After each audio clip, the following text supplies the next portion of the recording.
بسم الله الرحمن الرحيم الحمد لله والصلاة والسلام على نبينا محمد وعلى آله وأصحابه أجمعين أشهد أن لا إله إلا الله وأشهد أن محمدا عبده ورسوله أما بعد.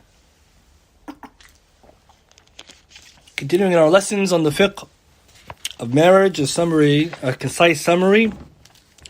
We stopped last week in the discussion of the khitbah, the proposal, and the process and how that is done in Islamically. So now we'll go from the end of that process towards discussion of marriage conditions and the mahar, the dowry. So before we go there, 3.11, what are the signs of a good proposal? So we stopped last week in the discussion that once somebody has finished proposing and that meeting has been done, both parties were able to see one another, speak about the marriage and about important questions, about their personality, worldview, etc. They're now in the decision-making process. And we said then after that, they follow the steps as we mentioned last week about the istikhara and istishara and etc. etc. Now we come to 3.11, signs of a good proposal. Now, it's a decision of the woman to accept or reject the suitor, the khatib.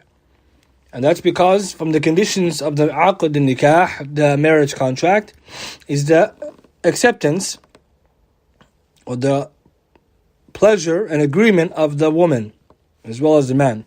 So it's not allowed for anyone to force a woman into marriage, for that will be invalid. Just as it's not allowed for anyone to deny her from that which she wants. So the decision is up to her and her wali. Her guardian will be discussing with her based on what he has also observed, and they come to an agreement. But what is a sign that the khitbah went well, the proposal went well? Hadith Aisha radiyallahu ta'ala anha, she narrates the Prophet sallallahu alayhi wa sallam, he said, إِنَّ مِن يُمْنِ الْمَرْأَةِ تَيْسِيرُ خِطْبَتِهَا وتيسير صداقها وتيسير رحمها. Nabi sallallahu alayhi wasallam, Aisha reports him as he sallallahu alayhi wasallam as saying, from the blessings of a woman is the ease in her proposal, easiness in her mahar, and easiness that is found in her giving birth. So again, from the blessings of a woman is that her proposal, her mahar, and her giving birth are all made easy. Hadith Sahih al-Jami', hadith number 2235, authenticated by Imam al-Albani, and also Shu'ayb al-Rawd authenticated the hadith in his verification of Musnad Imam Ahmad. So this hadith teaches us that if the proposal went well, it went easy, that's a sign that it was a good khitbah, bi'idhnillahi ta'ala, by Allah's permission. Now what is that intent then? How do you know it was easygoing or successful? Imam al-Munawi, rahimahullah, commenting on this hadith, he says, that at the beginning the hadith says that from the blessings of a woman, يعني إِنَّ مِن يُمْنِ الْمَرْأَةِ, yumni here means her blessings, is تَيْسِيرُ خِطْبَتِهَا, is easiness found in her proposal.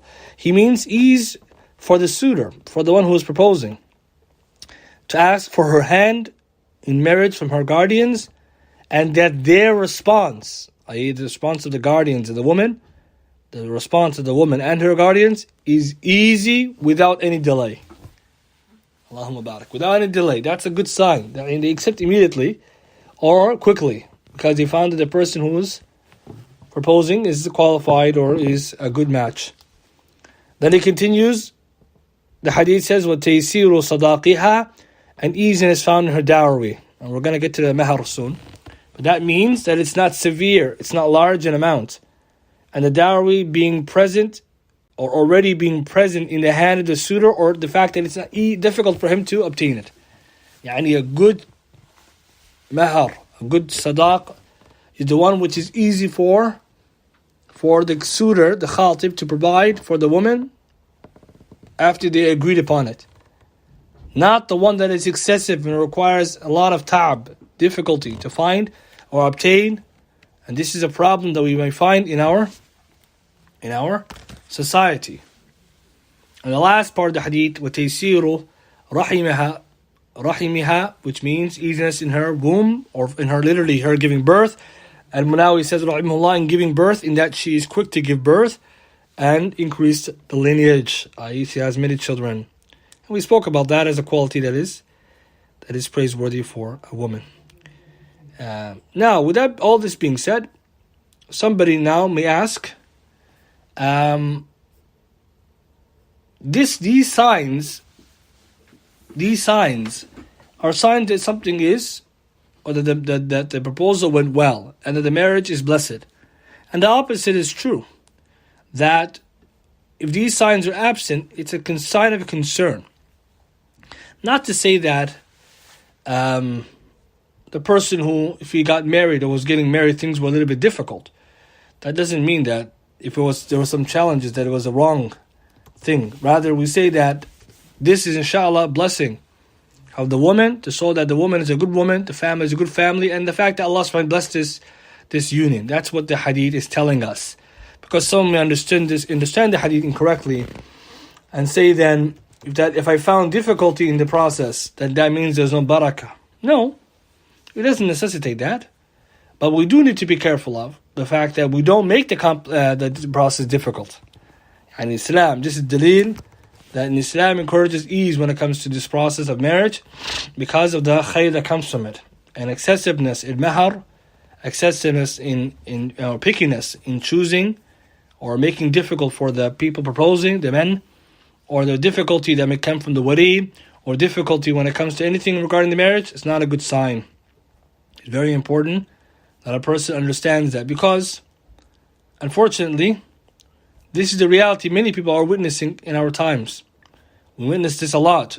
Challenges being made in that which is halal, and the haram being made easy. And a'udhu billah min dhalik. And that's why it's important for those involved in the process to be easygoing. Yes, to know what they want. Yes, to be reasonable. Yes, to be Islamic. But if the things are good, to make it easy. It's important. Now, moving along, we'll move to 4.0, which is to do with, or point 4, or section 4, conditions of the mahar. Conditions of the mahar. And here, what is the conditions of the mahar? Conditions of the marriage. Conditions of the marriage. What does that mean? It means that if the woman or the man have conditions which they want to stipulate in order for this nikah to be valid, i.e. they want to present this as things that they want, it is permissible to do so. It's permissible to do so and obligatory to fulfill them once agreed upon. It's very important if there are conditions being made. Because it's not necessary that they have conditions that they agree on prior to it. But if they do, then they have to be fulfilled. Because the hadith of Rasul sallallahu alayhi wa sallam, إِنَّ أَحَقَّ الشُّرُوطِ أَنْ يُوَفَّى بِهِ مَا اسْتَحْلَلْتُمْ بِهِ الْفُرُوجِ. That the conditions that are most deserving of fulfillment are those by which the private parts, i.e. both parties, are made permissible.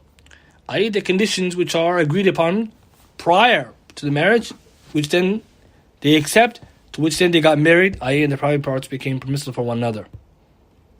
واضح? So here, what did the ulama say about these kind of conditions? So we'll read from Shaykh Salih Fawzan's book, the Fiqh summary, in the chapter, Conditions Made Before Marriage. So this is volume 2, page 379 of his book. It's in English as well.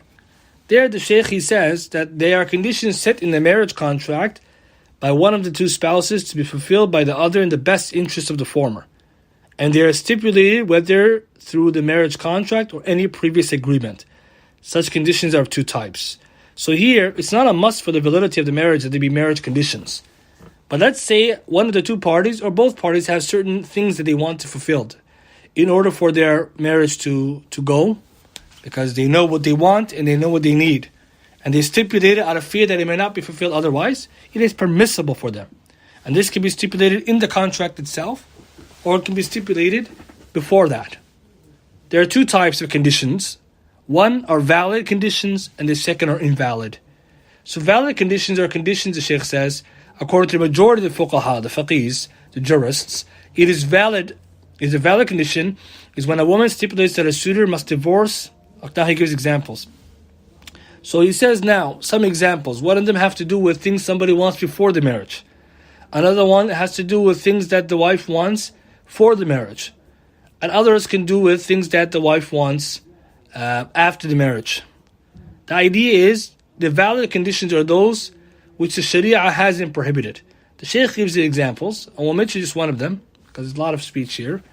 Example is that the woman, she stipulates upon her husband that he cannot remarry, i.e. marry a second wife, or a third, or the likes, so forth, while she's married to him. And this is very common, we find nowadays this discussion. The fuqaha, they mention this example in their books. The vast majority of the scholars, they mention it's permissible, this kind of condition. And the Shaykh said this is a valid condition, Shaykh Salih Fawzan, that has to be fulfilled by the husband if he agrees to it, that means. Otherwise, she has the right to invalidate the marriage because he agreed. And we know the hadith al-Muslimun ala shurutihim. The Muslims are in accordance to their conditions. And I just cited the hadith earlier, the word these conditions to be fulfilled are those that make it legal for you to have sexual relations with the other person. Now, like I said, the majority of scholars, they permit this kind of condition. But does that mean that it's a condition that should be stipulated? Not necessarily. Because many women may stipulate the condition, and it's not a must for the husband to accept it. It's upon their agreement. So some of the ulama say it's not recommended to stipulate this because Allah made halal polygamy or polygyny. Whereas others, they say that it is permissible to stipulate it, but if the husband agrees, only then it's binding. Because it's also permissible for him not to agree. So they need to come to terms with these kind of conditions. That's an example. And we have to mention that if the condition is agreed to, it's binding. As the Shaykh said, the marriage will invalidate if it's nullified. And if the husband doesn't agree to it, then there is no condition binding then, because he didn't agree. Another example of a condition is that the wife or the woman stipulates to the suitor that he must not make her move from her hometown or her homeland. Thus the man, if he agrees, he's not allowed to take her outside, i.e. move her to another city, except with her permission. Because they stipulated this, maybe she likes her city where she lives, or she wants to be in the close proximity of her family, etc.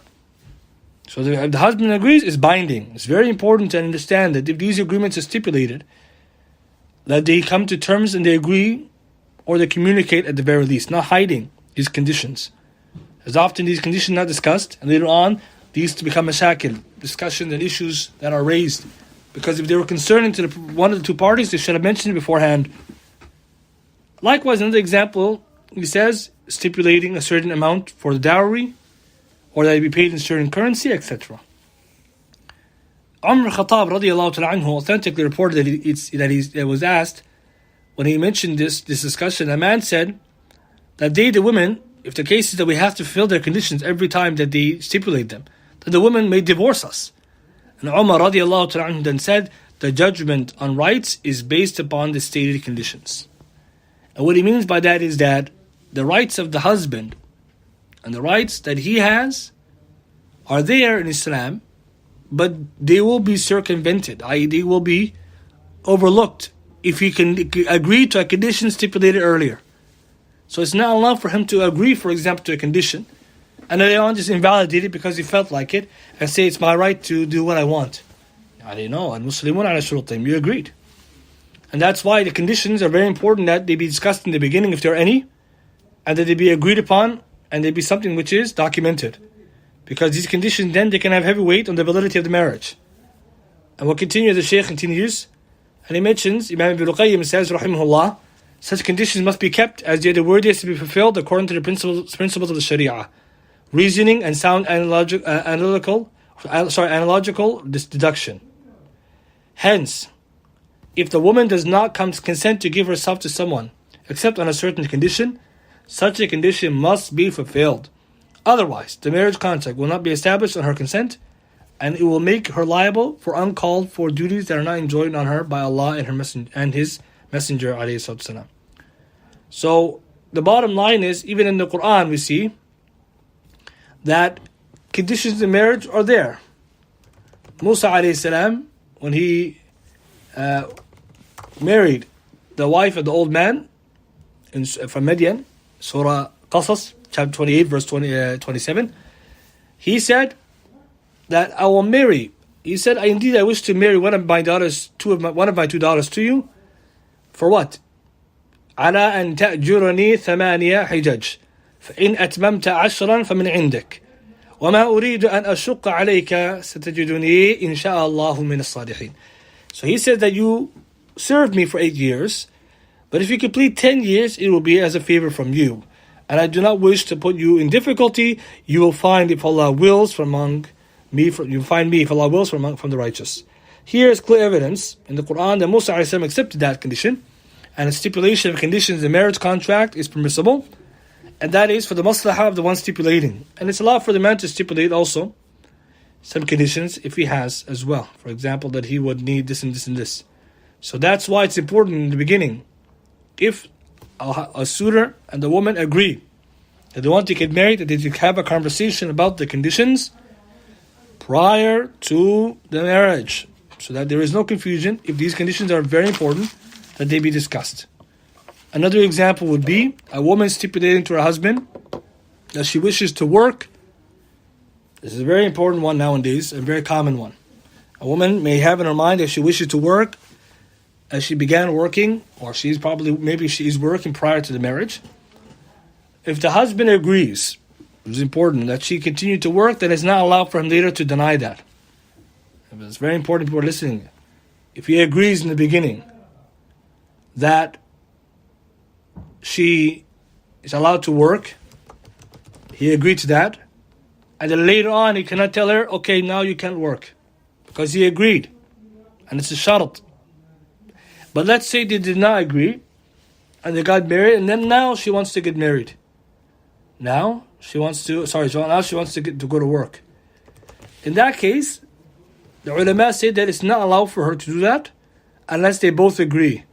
And it's in line with the conditions, or with their family and their role and the hukuk that each has over the other.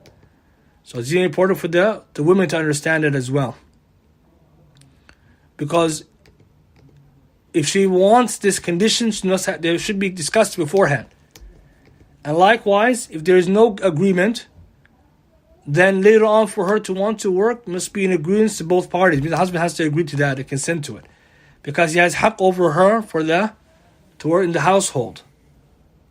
It's very important. Just like it wouldn't be allowed for him to change his hukuk that she has over him just because. So this is an important point that needs to be communicated. And the ulama, they give many examples of that. The example of some of the fuqaha in their books of fiqh, like in the books of the Hanabila, for example, they mentioned that if the woman they didn't already discuss that she can, if they agree to, when they get married, to work, provided it does not negate her rights, the rights that he has over her. Because once she gets married now, that she has a different role or certain hukuk she has to fulfill alongside whatever else she wishes to achieve. So it's important, if this is a situation that is there, they should discuss it beforehand. It's very important. It's not allowed that if a woman, for example, wanted to work, and the husband understood that he wanted her to not to work, they should have had that conversation beforehand. So these are examples of conditions that if they are there. Then there's some invalid conditions. And invalid conditions are of two types. One group of invalid conditions are those that invalidate the condition is invalidated and the marriage. Okay, some conditions, they're invalid themselves and the marriage. And we spoke about this in the Qawa'id al-Fiqhiyya lessons, but we'll give an example. For example, the woman stipulates to the husband, or it's stipulated by the woman that she's going to get married to him if X, Y, and Z future event happens. It's not stipulation that's existing, because future events is not in our hands. We don't know. So you can't hinge the marriage on a future event that might happen. If that happens, then we get married. No, the condition's invalid and the marriage wouldn't go through just like that. Another example, a man marries a woman who is divorced irrevocably, and the man only married the woman in order to make her permissible for his first wife. So that was the agreement. For example, the man was married to her for that agreement. That's invalid. So there's only a limited amount of those. The most cases, if a valid condition, in most cases, it could be that if the condition is invalid, but the marriage is valid.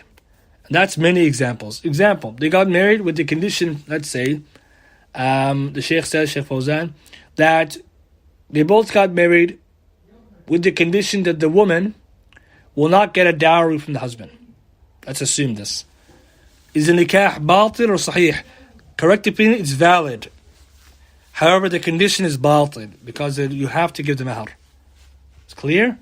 So those kind of conditions that exist, if they go against what we call the benefit of the marriage in and of itself, then it's not valid. If it's for the maslahah, the benefit of one of the two parties to which they want to secure that benefit, then it's still valid. And the origin is that their conditions are generally valid, except otherwise proven. And the scholars, we said before, they debated a lot of these things, because some of them thought that some of the conditions can encroach on the validity of the marriage or the benefit of the marriage if there's conditions. But some said no, the origin is a condition allowed to be made, provided that one party or the other party is looking for their benefit, and if the other party agreed to it, then that's it. And so if there is dispute about them, then it should be risen to the people of knowledge in order to discuss whether or not the condition was valid, or whether or not the condition must be fulfilled. And so we finish with this point number 4, section number 4, 4.0, that conditions of marriage must be discussed prior to the marriage. It should not be later on that they had different types of conditions and nobody discussed it. طيب. With that being said, we move now to 4.1. Now that we understand that the two parties have agreed to get married, they've stipulated any conditions that they may have, now is the time for them to decide upon mahar, a dowry. Now what's important is that coming into the marriage, before the contract happens, conversations like this are allowed to be done. i.e., the two parties can speak on the phone or in the house of the woman or whatever they wish, with the presence of the wali, the guardian, in order to communicate and discuss these issues. And this is an additional point that some of the scholars discuss. What's the ruling upon two people, i.e. the man and woman, who are not yet married, but they are in the proposal stage? What's the ruling on them talking on the phone or in social media, or what do you call it, the computer or stuff like this? The ulama, many of them said it's not allowed because they're still strangers to one another. Some of them permitted it if it's done in need, i.e. just to communicate certain necessary things, and to further their actual nikah, it's actually related to the marriage. So, with that being said, they all agreed, the scholars, it should be done preferably in the presence of the wali. Yani if they're talking on the phone and the wali can hear them, i.e. it's on speaker, that's fine. It's the best. Or they meet together with the wali again and they talk about certain details. That's the best. But talking on the phone without it, most of us scholars are not in favor of it, even though some have allowed it, because it's easy to go from the topic at hand to some other topics which are not necessary. At any time in the stage of the proposal, or in the engagement, some people call it, and truth be told, engagement is just a promise to get married. There's no such thing in Islam as an engagement as a formal practice. What we know in Islam is the proposal and the acceptance, which is like and a promise, and then the aqd itself, the real contract, which is the marriage. So some people mistakenly think, and all the ulama warn against this, that people think that once a man and woman have agreed to get married, now they're like as if they're married. They can go out one another, they can go shopping together, they can stay over one another's houses. Haram and haram. It is not allowed that at all, because they're not married yet. If they wish to continue to that level, they must do the aqd first, to which then they are married. But in that middle period, these topics can come up so they can agree upon them, because they need to have this stuff agreed upon. Otherwise, they may have certain consequences later. And the mahar is one of those such topics. In relation to the mahar, we'll first talk about the wisdom. What is the wisdom? So the ulama, they mention that the wisdom behind the mahar, the dowry, there is actually a few benefits from it. And the reason why we need to start off with the wisdom is so often we hear the non-Muslims, when talking about the mahar, the dowry, that they talk about it in the wrong terms.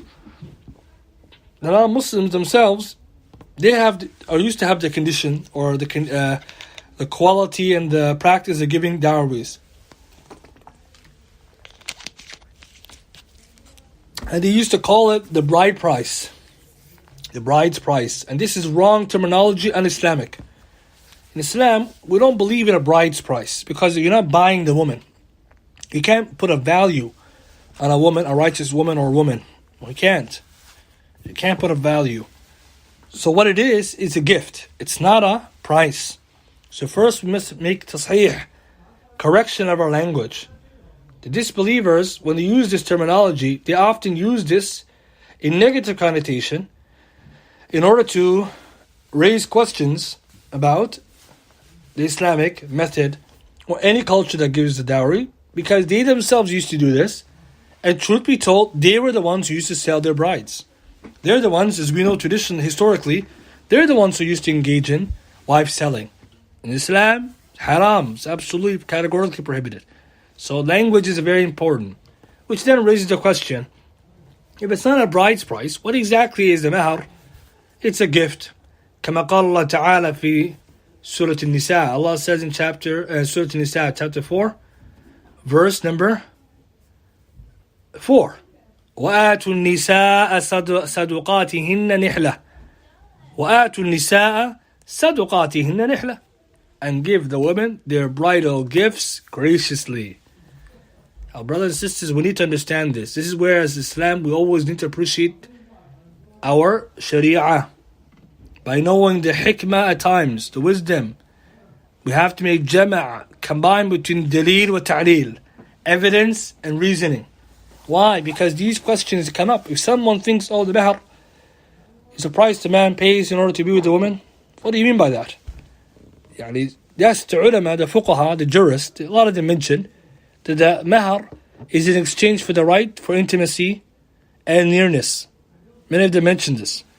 So some people think that it's just transactional. He gives the mahar, she gives herself to him, khalas. This is it? No, that's not it. Even though we have this in the books, because if you look at it from a transactional side, huquq, it's her haqq to receive the mahar, dowry, in exchange for what? His haqq to her being his wife, and intimacy with her, aloneness, etc. But that doesn't mean that's it. So Allah says, وَآتُوا النِّسَاءَ صَدُقَاتِهِنَّ نِحْلًا, and give the women their bridal gifts graciously, or give the women, give the women their mahar with a good heart. The ulama then explain, like Imam Waliullah Dahlawi in Hujjatullah al-Baligha, the conclusive argument of Allah. He says in there, when he discusses the benefit of the mahar, he mentions that the mahar itself is something which is given. Why? In order to help create mu'awana, ad-da'ima. So essentially, the mahar is a type of gift that's given to help give or provide assistance, long-lasting assistance for the woman, i.e. something is given to her that's in her hand now that she can rely upon if she needs it. That's one. And later he mentions as well that the mahar itself is also a way يتحقق التمييز بين النكاح والسفاح. It's a way to differentiate. It's important to differentiate between the Islamic marriage and an affair. Yani in Islam, is not allowed to have an affair. Affairs and people today in our societies, they have a secret affair with a woman or a woman with a man. They're hiding something. In Islam, there's no such thing. The Rasulullah ﷺ encouraged us to make our nikahs open and public for that reason, that things become clear. We know who got married. He said, alayhi salatu wasalam, Ashhidu nikah, Ashhidu nikaha, Hada nikah la sifahu. Witness the marriages. Witness the marriages. Because this is marriage, not an affair. And not something secret, illicit, haram relationship. And that's a fa'idah we see. Farq bayna nikahi wa sifah. Sifah is the secret business people do, the hiding, the haram relationship to keep them the down low. And what's the sign of it? It's hiding. It's hidden. Nikah, open. Rasulullah in another hadith said, when it comes to the marriage, to announce it, publicly announce the marriages and witness them, right? Why? Because unlike in Jahiliyyah, where they used to do the secret affairs, this is Islam. It's open. We're not doing hidden stuff anymore. So here he says then, Ad-Dahlawi rahimahullah, from this angle, Allah Messenger he obligated the mahar. It's very interesting. See that different because you're openly giving a gift to a woman, showing clearly we're getting together and we're witnessing the marriage. Whereas the secret gatherings, or i.e. the girlfriend, boyfriend, the illicit relationships, hidden, no mahar, wala shay. Another thing the ulama they mention, others they mention, is a way to show honor for the woman. Wa-raghba, and love and desire for her. Because he's giving her a gift, because he wants to marry her and he's honoring her and he's coming to her in this honorable way. And if we remember what we mentioned before, giving gifts is something good in Islam. Nabi Rasulullah ﷺ told us if you give gifts, what happens? He said, Hadith Abu Hurairah radiyallahu ta'ala anhu fi Sahih, Adab Mufrad, Tahadu, Tahabbu. Tahadu, Tahabbu. Give gifts to one another, love one another. Exchange gifts with one another, love one another. Then, if someone were to say, what's the wisdom behind the dowry? Another one of his wisdoms is by exchanging a gift from the suitor to the woman.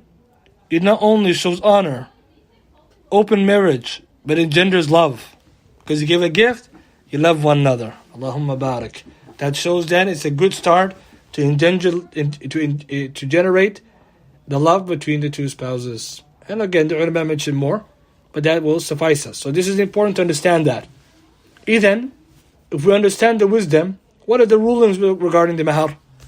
We'll summarize them as following. First thing first, the mahar is the haqq of the woman. Is the haqq of the woman, as we mentioned, is not allowed to get married without one. As Allah commanded us to give the woman a mahar, فَآتُوهُنَّ أُجُورَهُنَّ فَرِيضَةً, and give them, Allah says, their compensation, i.e. the mahar, as an obligation. Surah Nisa, ayah 24. And here, if it's an obligation, it belongs to who? The woman. It doesn't belong to the wali, the father, and it doesn't belong to the mother or to anyone else. So it belongs to her and is given to her. And it doesn't negate then that sometimes the mahar could be a maslahah for her and the family. It's permissible for the woman and her wali, her guardian, to stipulate something that's for both of them. I.e., it's a benefit for him and her. I.e., the wali and his daughter. And the proof, we mentioned the story of Musa alayhi salam, because him marrying her, someone will say, what was the mahar? Musa alayhi salam would work for the old man from Midian. And that maslahah is for the woman or for the man? It's for both. Because by him tending to the sheep, he's benefiting the father and he's benefiting her by way of them having livelihood. So that's permissible. However, the haqq is in her hand. And therefore the scholars, they discussed who decides the mahar. It's important. Ahlul Sunnah wal Jama'ah, our ulama, they discuss this, our fuqaha, and our muhaddithun. Who decides the mahar? I.e., how much is it or what it is? Is Is it the suitor, the man? Is it the woman? Is it the wali? So first thing first, the scholars have, majority of them to say, from what not majority, but many of them, they say that it's in the consideration given to what the woman wants, i.e. what she asks for, and usually her and her wali will agree to what's in her best interest. Of course, she decides and he agrees, and they go then and they ask the suitor. So many ulama said the tahdeed, the amount of the mahar is decided by the woman, and her wali is there for consultation to agree with her and to help her decide that. What if they differ? I.e., the wali and the woman differ? Then some of the scholars say if they differ, then it's taken to authority, like a judge likes for them to decide upon the appropriate dowry for her. And that's especially in the cases where there was no agreement at all. Yani, they're not agreeing at all, they have to go to a higher power, i.e. authority, to help solve the dispute. But in reality, the truth is because the matter is going in her hand, it's her decision. Another group of scholars said, no, it's actually in the hand of the suitor. And what they meant by that is that the one who's getting married, it's permissible for him. It's actually his haq to decide how much he can offer, and then it's upon her to choose from that which he offers. Why did they say this? Because if the woman decides the mahar, i.e. makes tahdeed, she decides how much it's going to be, then in cases she may decide for something the husband can't afford. That is the reality we have. A woman says, I need this many thousand. The husband, i.e. the man who was a suitor who came to her, who was mashallah very good maybe, he said, but I only have this much. Now they have a problem. And what's happening is that at times the mahar is being taken outside the ability of the man. Other times the man takes advantage of the woman and gives her less. So it's sometimes the extremes on both sides. Shaykh al-Albani rahimahullah in Silsila Huda wal-Nur, tape 593, he was asked this question. Is there from the Sunnah practical, applicable evidence that a man is the one yuhaddid al-mahar li-zawjah, that is the man who decides the amount of the mahar for his wife? So Shaykh al-Albani rahimahullah said, if the intent here of the tahdeed, what's intended here, tahdeed, i.e. the restricting and deciding, then what I understand from this is that the request usually comes from the wali of the daughter to the man that this is what the amount that they need. If this amount is in accordance to what the suitor has, then there's no harm, right, in the amount that they decided. However, the Shaykh then says, and he proceeds then to mention that in truth, the amount that it should be decided upon, i.e. the amount that it should be decided upon, or that should be offered, it should be in line with that which the husband has. Because at the end of the day, it's the husband who's the one who he's going to be paying it. And the Shaykh proceeds in his discussion to discuss the proof for that. And he brings the proof of the man, the hadith we mentioned last week, of the woman who got married to the man for an iron ring. In this hadith, Rasulullah asked the man to give her something. Correct? To give her something. And the man said he doesn't have anything. So Rasulullah said, do you have anything to give her? And why did Rasulullah need to ask him, not her? He didn't ask her, what do you want? He asked him, what do you have? So then the Shaykh from that, he says, فَإِذَنْ هُوَ الَّذِي حَدَّدْ وَلَيْسَتْ الْمَرْأَةِ وَلَا وَلِي الْمَرْأَةِ.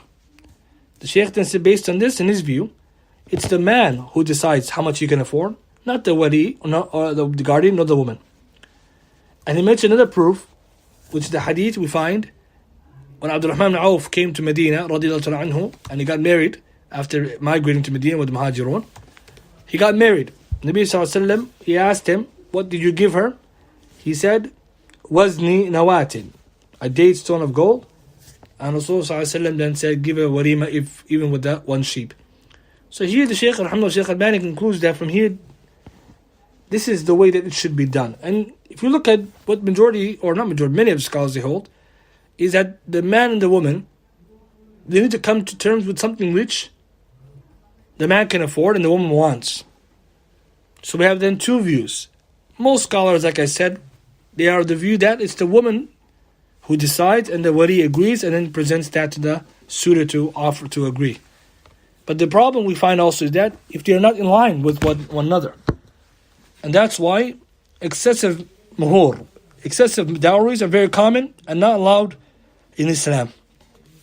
And that's because when you find that they both have differences. Now, if the man knows the woman has a certain standard of living, or she comes from a background where typically her family, they're wealthier, then he should already know that it's going to be a lot. But the problem we find is that in Islam, is it allowed for the woman to ask for exorbitant amounts of mahar? Rasulullah did not allow that. Hadith in Sahih al-Muslim. One day the Prophet ﷺ, Hadith Abu Hurairah, he asked an Ansari man, said, I had married a woman from Ansar. And the Prophet ﷺ said, how much did you give her in mahar? He said four awaiq, right? Which is a type of, uqayya is a type of, or uqayya, awaiq, it means an old measure. It's about 40 dirhams each. So 44 of those. So essentially, it's 4 by 40. So 160 odd dirhams. Rasulullah, he knew that the man didn't have much money. So he told him, Ala arba'i awaiq, you married her for 4 awaiq. This is as if you were going to scoop silver from the side of this mountain. Yani how difficult it's going to be for you to pay that. And so from here what we notice, Nabi sallallahu alayhi wa sallam discouraged, criticized for the husband to agree to mahar he can't afford. And we said just a minute or some time ago from the hadith Aisha, the sign of a good woman, taysiru sadaqiha. And this is actually the easiness of her mahar. Now another hadith comes and says, Rasulullah said, khayrul nikahi aysaruhu, or khayrul sadaq aysaruhu. The best of dowries or marriages is the easiest. Hadith Sahih Sunan Abi Dawud and Ibn Majah and others. And so in Islam, encouragement for a lighter dowry, this is the recommendation. However, what is the legality? Because someone would say then, who decides? Actually, that matters. The correct thing then, if you combine these evidences, is that a woman and her wali, they agree that which is in her favor to ask, I have a mahar. But it should be in line with what the husband, the suitor can afford. Too often, women may ask amounts that he can't afford. And then it becomes a burden for him. And instead of engendering love, as you said, because you're giving a nihla, a gift, now it's a burden for him. And it brings resentment. And I'm going to explain how that is. The second extreme then would be a man encouraging the woman based on the hadith to give nothing. Because some people then say the sunnah is to give less, which is true. But what does less mean? The mashayikh, they criticize giving nothing. Or giving nothing when you have a lot. For example, Shaykh Sulaymaan Ruhaili, he mentioned some of the Zahiriyya, the Zahiri madhab, some of them mention anything could be a mahar, even one grain of rice. And the Shaykh says that 1 grain of rice is not as if there is no mahar. This is not befitting. Because some people try to use the same hadith he cited, hadith Sa'ad bin Sa'ad. Nabi SAW told him, the man, to go to his house, فَالْتَمِسْ وَلَوْ خَاتِمًا مِنْ حَدِيدٍ وَلَوْ خَاتَمًا مِنْ حَدِيدٍ. Go to your house and check, even if you're going to find an iron ring. And so some people think that's the sunnah, to give just an iron ring or less, when he's capable of doing more. Then the correct opinion is between the two. The correct opinion is to be modest between the two. Not exorbitant or excessive, and not extremely low. The hadith of Sahal bin Sa'ad I just cited, ulama explained the hadith is for the one who doesn't have. Very important. Some of the brothers, they don't understand that. They think this is it. If you have a little bit more, you can give more, which is easy. Because what does it mean to be easy in mahar? Alamat Munawi said, that which is already present in his hand, he can afford it. So it's something which you can afford and it's easy for him. And the woman should not feel that that's belittling her, because it's not a price for her. This is important. It's not paying you your price, your value. Women are invaluable. Well, it's a gift.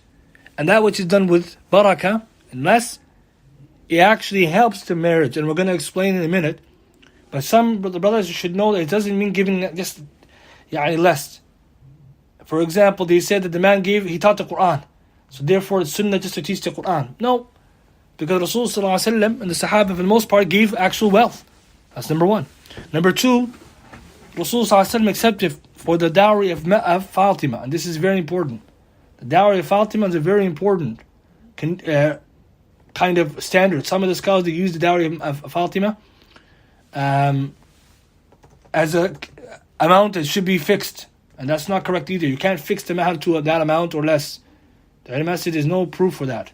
You can give more or less. But what did Rasulullah accept for Fatima?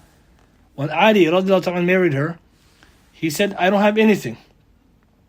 And he said, give her something. He said, I don't have anything. I don't have anything. He said, where's your shield? Where's your shield? And the shield, what's the worth of the shield? Some narrations come and show that it was worth very less, like the amount. It was not very high in price. Then, giving something is better. Shaykh Abdul Abadi says in Sharh Sunan Abi Dawood, tape 243, so he alayhi salatu made teaching her, that woman, anha, teaching her the Quran as a dowry, and it is not that the marriage is without a dowry, as an honor for him due to him memorizing something of the Quran. Shaykh Uthaymin says in Sharh al-Mumta', volume 12, page 259, that is, if he gives her a dowry to teach the Quran, then this is valid. And this is because teaching is not the Quran itself. And he's teaching, that's what he's giving. Yes, if a person wanted to recite for our weights, then this is not allowed, because reciting the Quran is for righteous actions. But rather, the Shaykh says, however, this man wants to teach, and teaching is a dowry. Shaykh Ibn Baz rahimahullah mentions, however, this dowry does not suffice unless he is in need and is not capable of giving more wealth. And we explained in the beginning, if a woman is marrying a man who is poor, there's no wrong with that. But if he's going to give a dowry, that which she can afford. If he doesn't have much, she should understand and accept. Now what if he has more? She can ask for more. And it's permissible for him to give more. But again, it should not be excessive. It should be something that is valid. What are some examples of mahar that can be given? The ulama, they mention some of those examples. For example, based on the hadith I just cited, Shaykh Uthaymin, interestingly, in Sharh al-Mumta', he says, then is it permissible for a man to say, for example, I'm going to teach you Kitab al-Tawheed as a mahar? Shaykh says, yes, because you're teaching. And that's a type of juhud. And that's again, if the woman wants this, if she wants this and she agrees to it. If she wants it. Again, if she doesn't want it and the wali is forcing it, it's not allowed. And it's not allowed to coerce the woman. She has to agree. She's asking, for example, for nothing, for very less, that's her choice.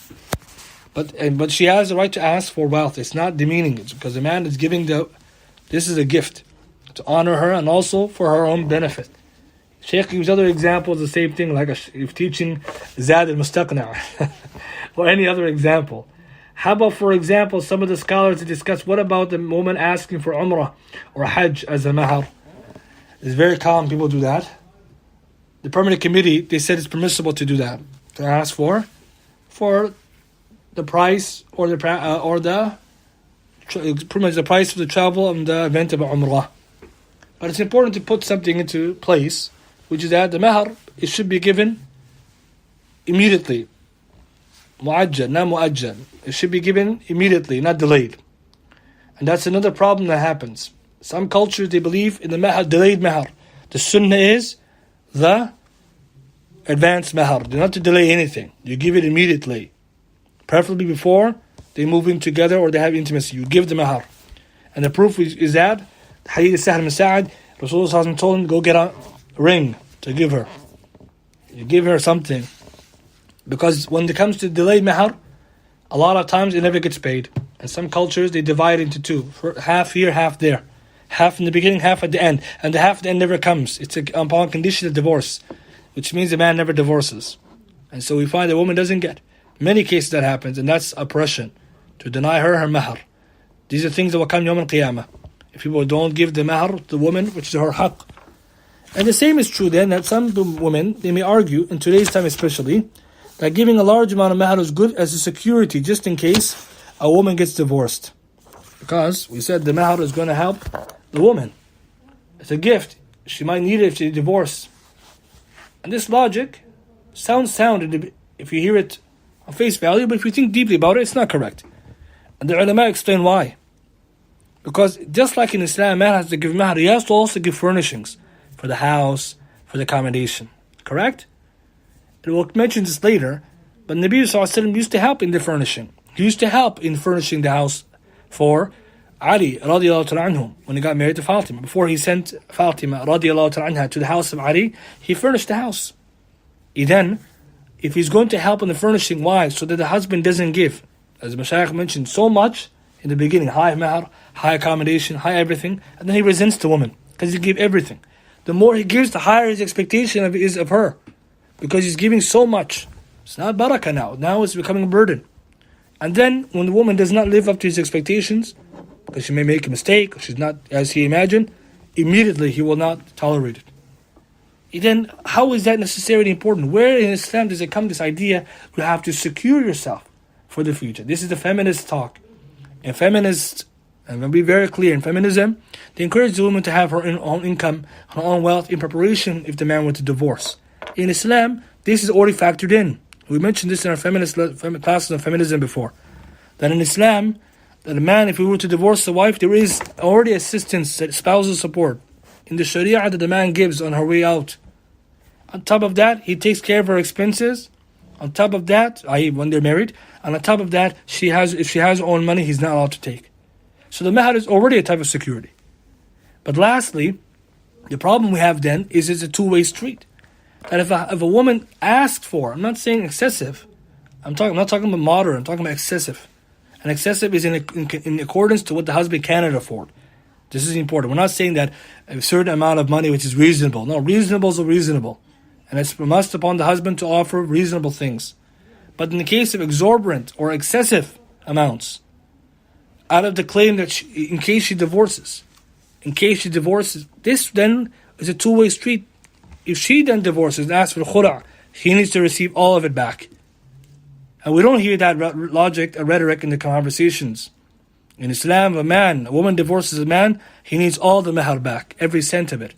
وحتى many of the Mashaykh even says, if they agree upon more, she has to give more. Obviously that's not something recommended, but it's there in the books. So what do we notice?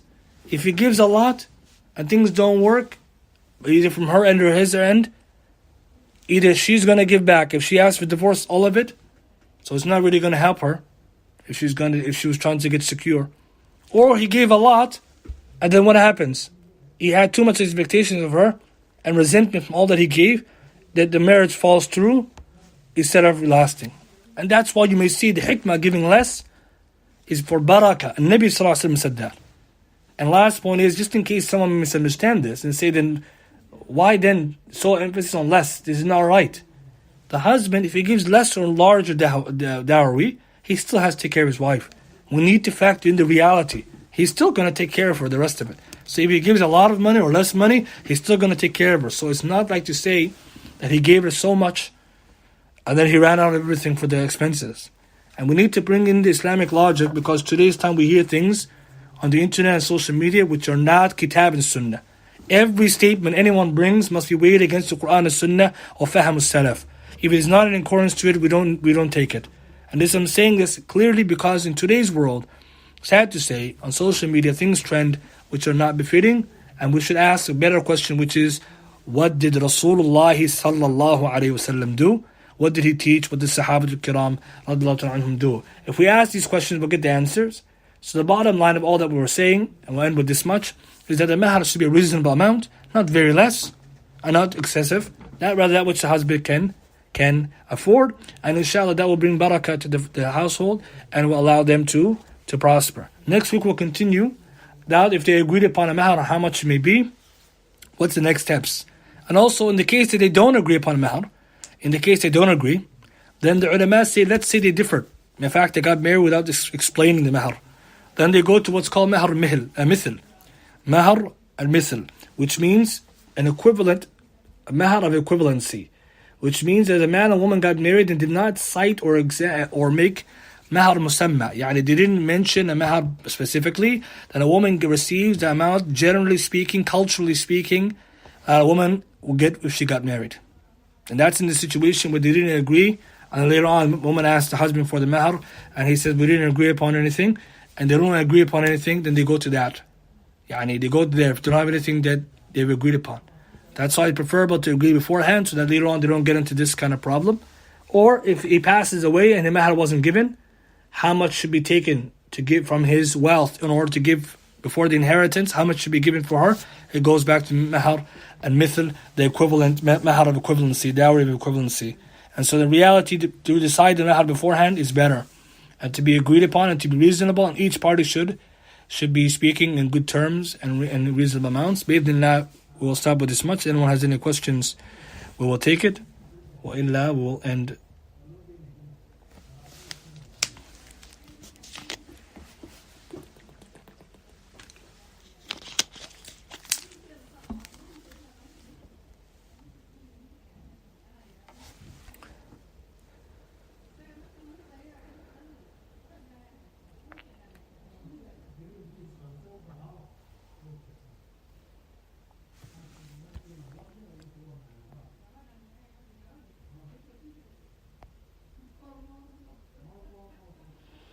If someone mentions, I mentioned accidentally the wife of the old man, instead of the husband of the old man, I believe.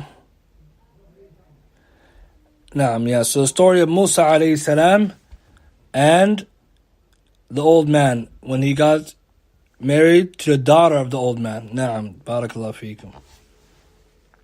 Daughter of the old man. Barakallahu feekum. Question said, does this suffice for the conditions to be verbal, or do they have to be written down? The best thing is to write them down in case that they dispute later about them. And that's why in the aqd, the actual contract, they should be written down.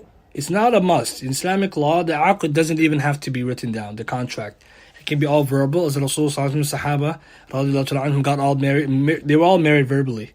But many of the scholars mentioned this, that it's permissible to write it, and maybe in today's time probably safer to do so, that in case they don't dispute later, that it's written down and signed upon and agreed. Because later some people may have a wrong imagination or understanding of what was agreed upon. So best to write them down, and usually within the aqd, the actual paper of the aqd, there's space for any condition that they have, so the parties, while they're doing the contract, they can sign on, all of them can agree to that. Inshallah. That's safer and better. Allah knows best. Any other questions?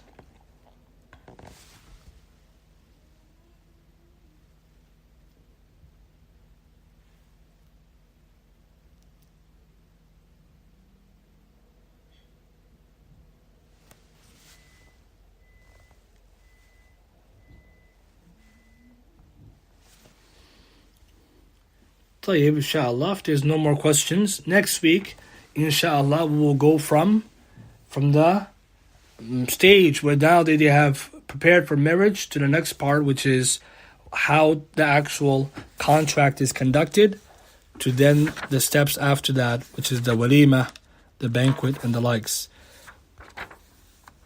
طيب, جزاكم الله خير وبارك الله فيكم. سبحانك اللهم وبحمدك أشهد أن لا إله إلا أنت أستغفرك وأتوب إليك.